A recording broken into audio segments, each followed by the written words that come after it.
Hi friends, welcome to our channel.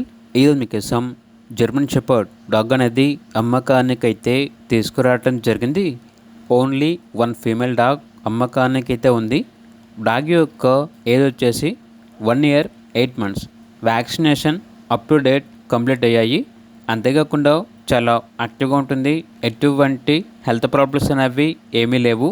Transportation up to 30 kilometers అనగా 30 kilometers వరకు transport చేస్తారు. ఆ ట్రాన్స్పోర్టేషన్కి ఎక్స్ట్రా ఛార్జ్ అవుతుంది. ఇక డాగ్ యొక్క ప్రైస్ వచ్చేసి 7K అనగా 7,000. ప్రైస్లో డిస్కౌంట్ అనేది కూడా ఇస్తారు. ఓనర్ నేమ్ వచ్చేసి తరుణ్. ఇక డాగ్ ఉన్న లొకేషన్ వచ్చేసి నాగర్ కర్నూల్. ఇక డాగ్ కావాలన్న వారు ఈ వీడియో కింద టైటిల్లో ఓనర్ నెంబర్ అనేది డిస్ప్లే చేయడం జరిగింది. ఓనర్కి కాల్ చేయండి. డాగ్ యొక్క పూర్తి వివరణ అనేవి క్లియర్గా వెరిఫై చేసుకుని మాత్రమే మీకు నచ్చితేనే డాగ్ని తీసుకోండి. అలాగే ఛానల్ని ఇంతవరకు సబ్స్క్రైబ్ చేయకపోతే సబ్స్క్రైబ్ చేసుకోండి. Thank you. By by.